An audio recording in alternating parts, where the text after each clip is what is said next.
자, 여러분 안녕하세요. 금일 한자 77번째, 77번째 컨텐츠입니다. 오늘 함께 살펴볼 글자는 바로 이 글자입니다. 이 글자 자체로는 어찌 보면 그렇게 자주 쓰이는 그런 글자가 아닐 수 있습니다.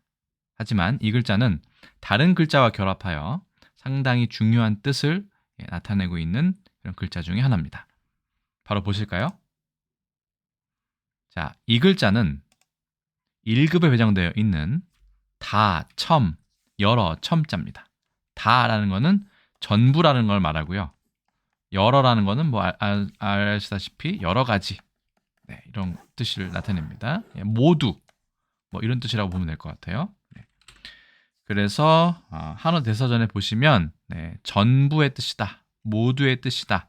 그 다음에 많은 사람의 뜻도 있다. 그리고 성씨에도 이 첨자를 쓴다. 뭐 이 정도로 되어 있습니다.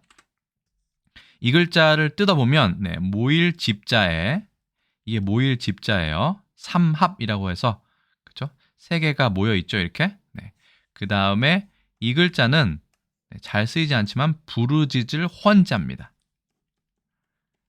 그렇죠? 사람 입이 두 개나 있죠? 그래서 뭔가 막 시끄럽게 얘기를 하는 거예요.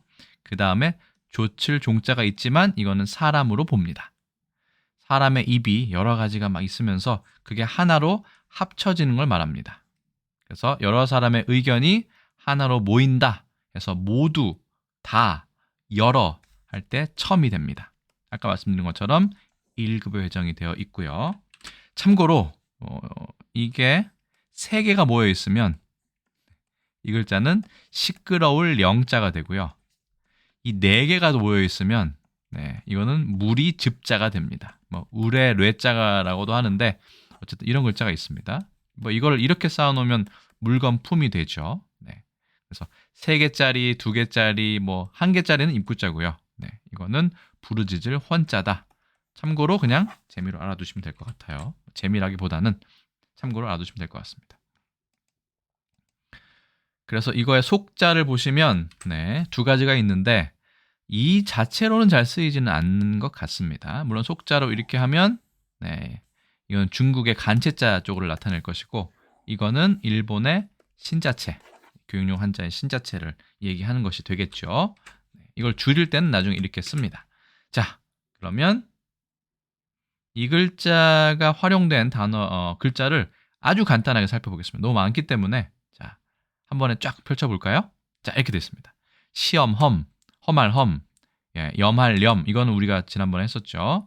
거둘 염, 가질 검, 검사할 검, 검소할 검, 또 검사할 검, 눈시울 검, 뺨 검이 있습니다.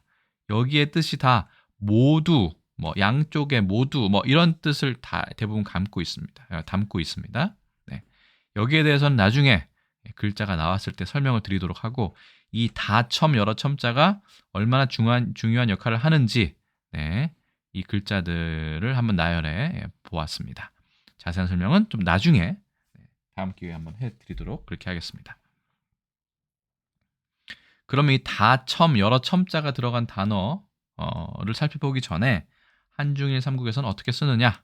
중국에서는 아까 이렇게 씁니다. 그렇죠? 아래쪽 부분을 생략을 했죠. 그래서 치엔이라고 하고요. 번째자는 똑같습니다. 치엔이라고 얘기하고 일본에서도 이게 단독으로 쓰일 때는 이렇게 쓰지는 않습니다. 이렇게 쓰지는 않는 것으로 보이고 음은 센 혹은 후는 미나이니까 모두 이런 뜻이 되겠네요. 전부. 뜻은 다 비슷하게 모두의 뜻입니다. 자, 이 글자가 들어간 단어 많지 않습니다. 살펴볼까요? 일단 제일 재밌는 글자는 첨지입니다.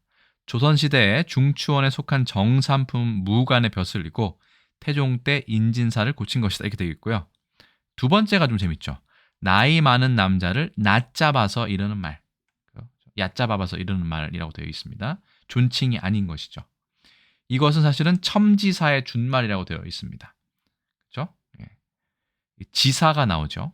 그 다음에 첨지 중추 부사의 준말이라고도 되어 있습니다. 첨지, 첨지사, 첨지 중추 부사 이것이 다 같은 의미라고 보시면 될 것 같습니다. 네.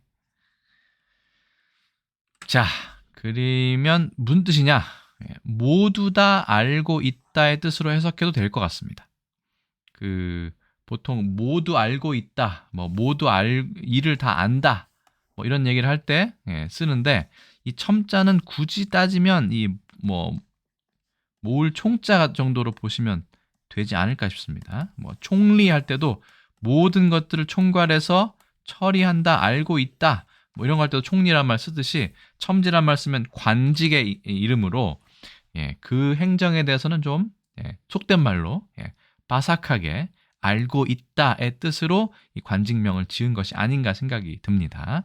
첨지, 그래서 말 그대로라면 모든 것을 아는 사람, 그렇죠? 모든 일을 모두 다 아는 사람. 그래서 지사라고 할 때, 주지사, 도지사 할 때는 이 지사라는 말을 관직명으로 쓰죠. 네. 어떤 일에 대해서 잘 알고 있는 사람이다. 그래야지 관직을 맡을 수 있겠죠. 그렇게 되어 있습니다. 하지만 정식 명칭은 첨지, 중추부사 이렇게 되어 있습니다. 네. 자, 넘어가겠습니다. 그리고 첨사라는 것도 있는 거 보시면 이 첨이라는 글자가 관직명에서는 자주 쓰였구나라는 생각이 듭니다. 네, 이거는 첨의인데 내습이 아닙니다. 첨의, 여러 사람의 의견을 말합니다. 약간 고쳐야겠네요. 네, 다시 고쳤습니다. 첨의, 여러 사람의 의견. 그러니까 이게 여러 명이란 뜻이 있다는 것을 이 단어에 살펴볼 수 있죠. 다첨, 여러첨. 제가 좀 재밌게 본 것은 바로 이 부분입니다. 예전에 그 탈춤, 인형극 놀이를 볼 때 박첨지라는 걸 생각이 났어요.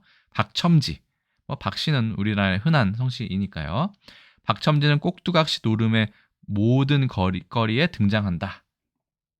그래서 조선시대 관직이 첨지 중추부사의 준말로 중추부에 소속된 정상품 당상관이지만 실권이 없는 자리다라고 되어 있어요.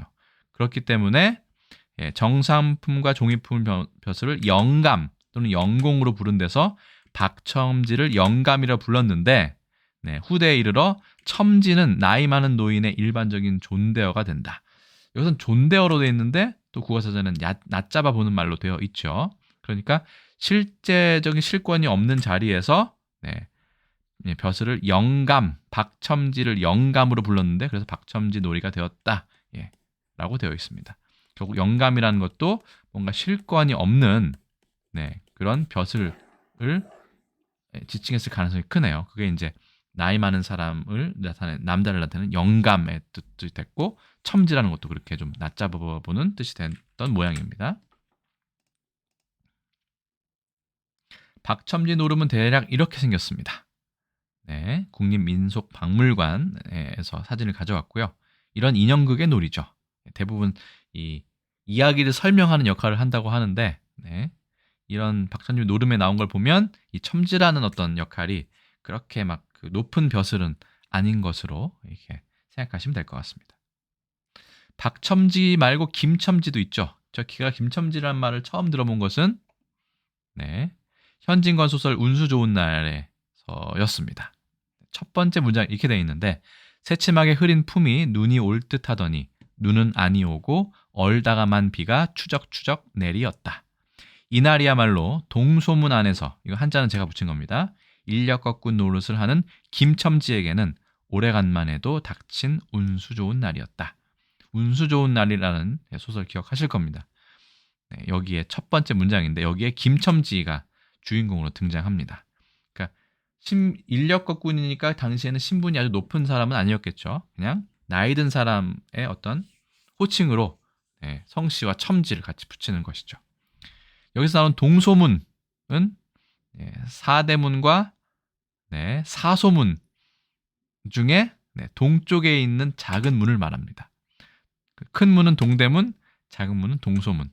지금의 해화문을 뜻한다고 하네요. 이 사대문과 사소문에 대해서는 다음에 오늘의 한자어 시리즈를 통해서 한 번 더 설명을 드릴 수 있도록 그렇게 하겠습니다. 어쨌든 동소문은 해화문이다. 자, 그래서 오늘은 다첨 여러 첨자에 첨지, 첨지사, 첨지 중추부사, 첨사, 첨의 정도를 알아보았습니다. 그래서 금일 한자 77번째 시간에는 이 다첨, 여러첨, 모두첨이라는 글자에 대해서 알아보았습니다. 이 글자 자체는 사실은 그렇게 활용이 많이 되지 않고 있지만 이것을 활용한 다른 글자들에서 아주 큰 역할을 하고 있죠. 그 부분에 대해서는 앞으로 다음 금일 한자 컨텐츠를 통해 다시 한번 설명드릴 수 있도록 그렇게 하겠습니다. 일단 오늘 한자 설명은 여기까지 드리도록 하겠습니다. 저는 또 다음에 다른 콘텐츠에서 인사드리겠습니다. 여러분, 안녕히 계세요.